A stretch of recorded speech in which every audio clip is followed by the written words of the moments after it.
Hey, before we start this video, I just want to say thanks to everybody who's been leaving comments of encouragement, wanting to see progress on the car. I appreciate you. Sorry it's been a little while, but yeah, with that being said, this is a video that was filmed over a couple months, so we got some span in between, but yeah, let's get to the video.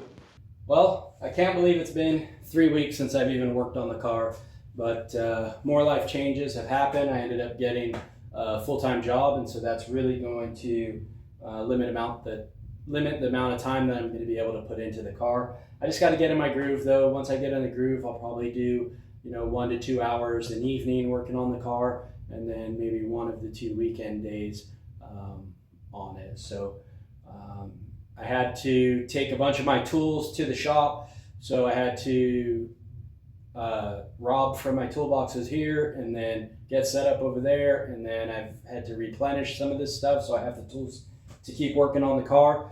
But anyways, that's what's been going on. Today what I'm going to do is I'm going to work on just pick up where we left off on this longitudinal. I already started wire wheeling the rust out of there, and I started cutting a section out here, and I'll build a patch panel for that right now. And then once I get that patch panel done, I'll clean all this rust out of here, wire wheel it out, spray some weld through primer up in there. I might even do, let me see, I got a box here. Some stuff I got from Eastwood.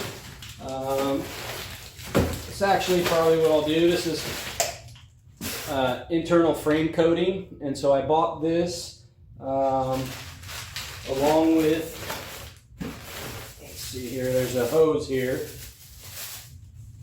that has a spray nozzle in it, and so I'll be able to put it in any of the holes that I want, whether it's in the longitudinal, back in that section of the rail here. I'll spray some of that rust encapsulator in there, which is what this is. Converts, encapsulates, and seals rust on internal frame surfaces. So that's what we're going to use to seal that off, make sure it's protected and doesn't continue to rust. But other than that, I'm just going to thrash in this video. I'm going to try to get as much done as I can. I really want to see some progress in this structural steel, and then whatever patch panels I got to make. So probably going to be the same of the usual, lots of time-lapse videos. But anyways, here we go. Let's do it.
All right, we got that patch in there. I'm not going to grind that weld flat because it's not going to be exposed. That's going to be encapsulated.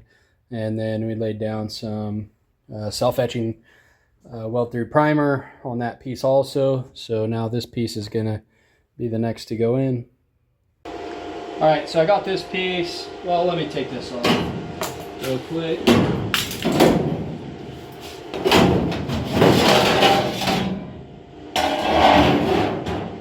Got this piece welded in nice and solid. Now I need to make the piece that transitions here.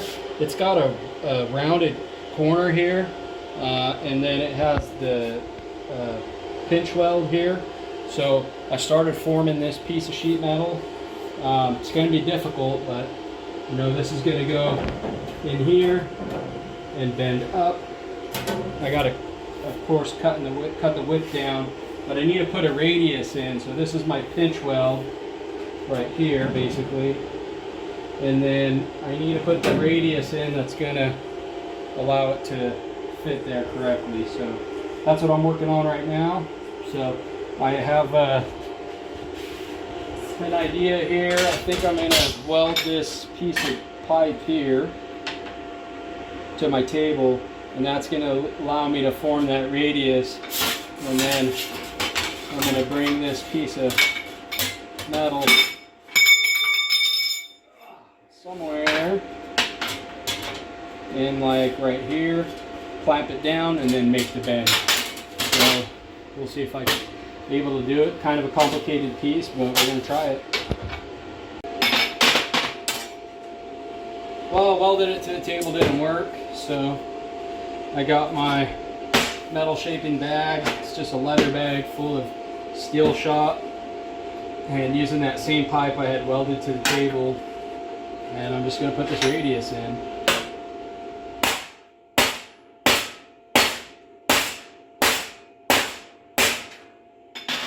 So you can see it's starting to form, doing exactly what I need it to do, until we get that shaped at about 90 degrees.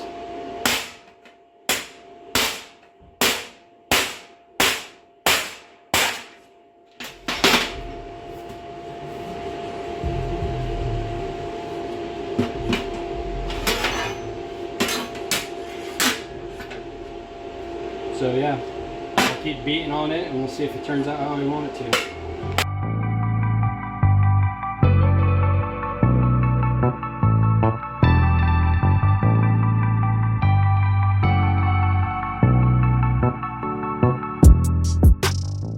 Alright, kind of got the shape worked how I want, and where this is going to go is it needs to sit in this channel right here.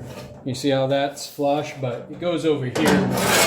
So I can still gotta, now that I have my lip in there, I can measure and cut the excess off, and I'll put it over here, and then I'll probably use the stretcher on the outside, maybe a little bit of heat in here where I put the radius, and see if we can use the stretcher to go ahead and make that radius and have it come up for us. So I think I'm going to cut that off, and then I'm going to start pull out the stretcher and see if we can make it work that way.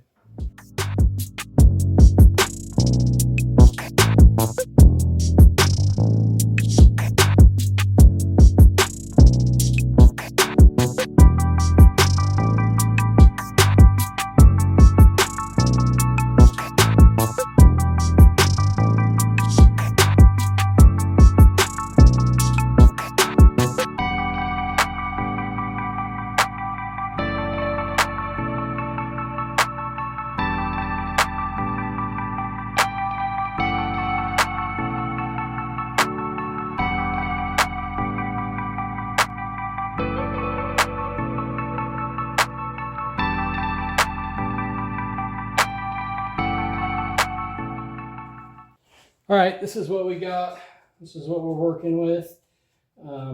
It's got a bunch of dents in it. I think I'm going to try to clean it up a little bit better, but you can see it's pretty close right there.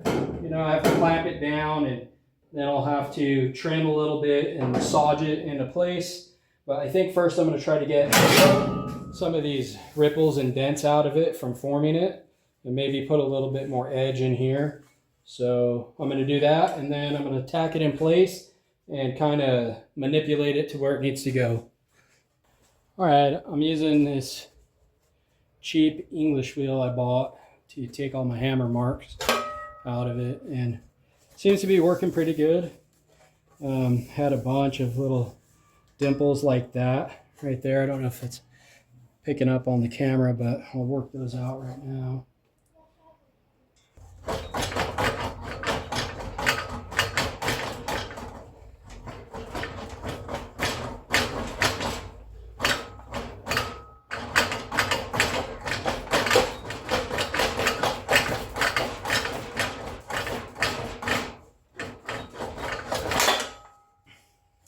Yeah, all those little dimples are pretty much gone, so Definitely makes it look more professional instead of like an amateur job. And I don't remember what I paid for this thing, but I think it was probably $100. So far so good for the cheap Amazon English wheel.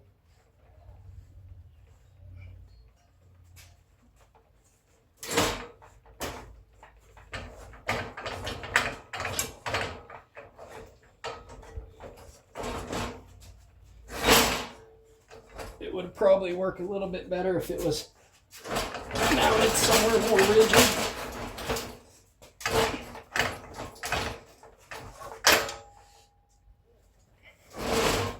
Yeah, even that on that edge helped quite a bit. There's some marks in there I'm just not going to get out. It's just kind of the nature of the beast, but she's really close. Meanwhile, I'll keep messing with this and then I'll weld it in.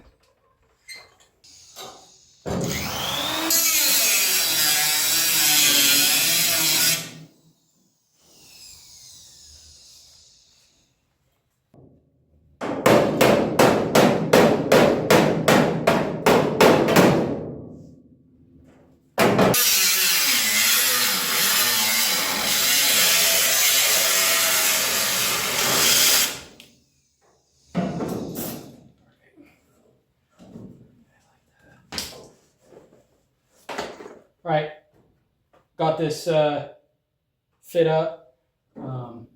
Fitting pretty good. It's not perfect.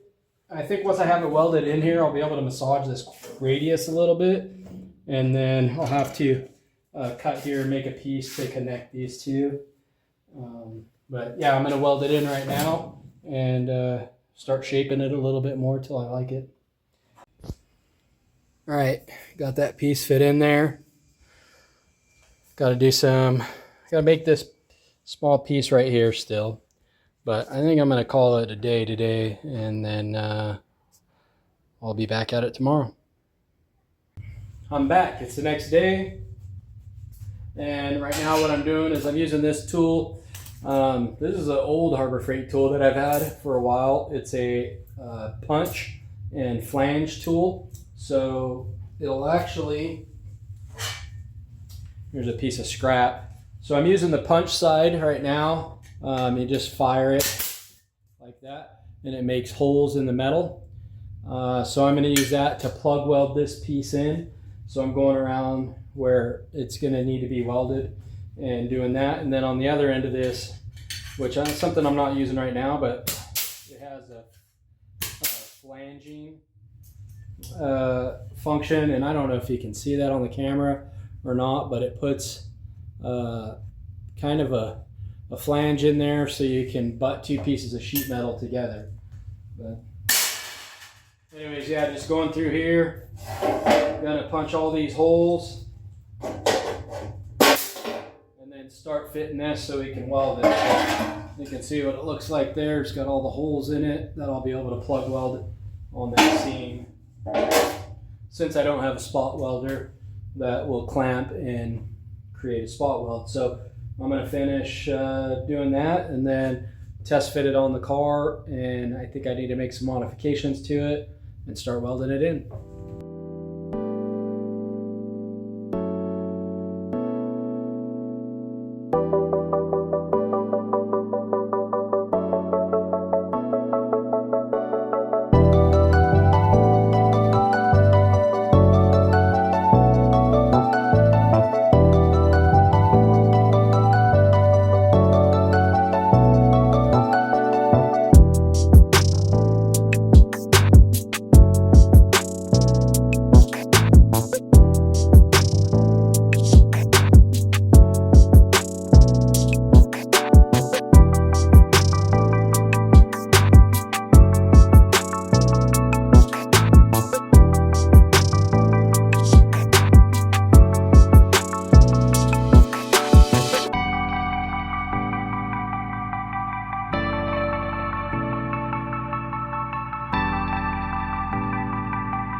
All right, everybody, I'm back.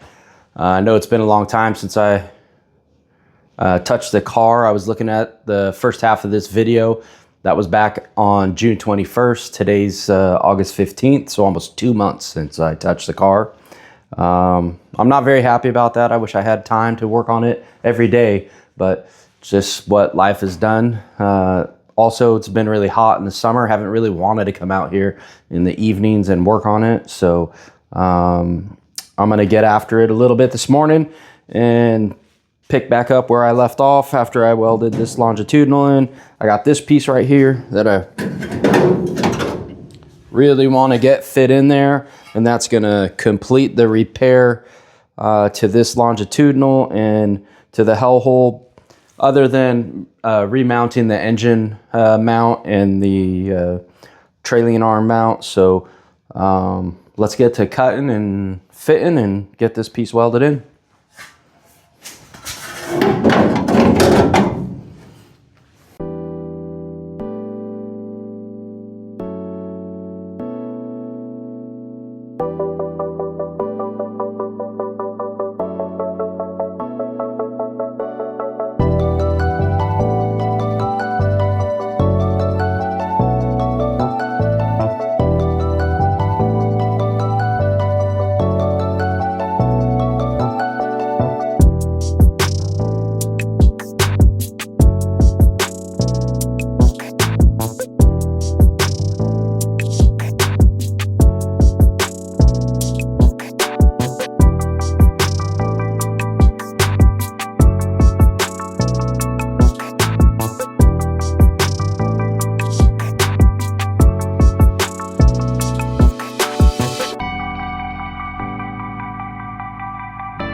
All right, so we got this piece put in, nice and solid.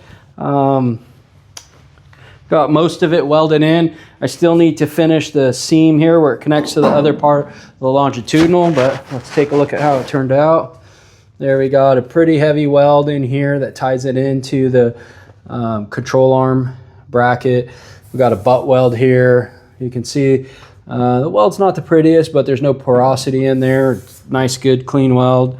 But the major problem we have right now is if you look here on this longitudinal, there's a gap there. And that gap's about a ½ inch. And I'll show you what's going on here. So let me see, we got, yep, just about exactly a ½ inch gap there. And then if we measure across this longitudinal, you can see we're at about 5 3/4 inches. And then if we measure the factory one on the other side, it's coming out to about 6 1/4 inches. And so that's definitely where our ½ inch is lost. This came from the Sierra Madre collection, and it is not built to the right dimensions. And so in order to fix that, what I'm going to do is draw a line across here and spread this apart 1/2 inch. And we're going to have to put a filler strip in there. So I'm going to do that now. I don't have the sheet metal to put the filler strip in, but we'll get that and add it in later.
All right, I've done just about all I'm going to do today. So thanks for sticking around to the end of the video if you made it here. We got quite a bit done. You can see where I told you that I have to put the 1/2 inch filler strip. I kind of spaced it out to where I want with these strips. As I'm going, I'll just be able to grind those tacks off and manipulate it to where I want. But most importantly, you can see how that gap is gone now where these two panels meet, and before there was about a 1/2 inch gap in there. So got that sorted out. I laid in some more weld in here to kind of reinforce it. I went and seam welded this. I got this spot weld, or this engine mount from a guy off of Marketplace. It's in a Porsche, it's a pretty cool guy, but that's gonna get mounted up in here. I got to clean it up, figure out exactly where it's gonna go, and get that motor mount mounted up to match the other side. But yeah, quite a bit of progress done. Wish I had this longitudinal 100%. Just got to lay that filler strip in, and then I do have to make this piece back in here still that we cut out because it was rusty, that piece there. So moving along though and making good progress. Yeah, so that's it. Thanks for watching, and hopefully we can get another video out soon. But we'll see you on the next one.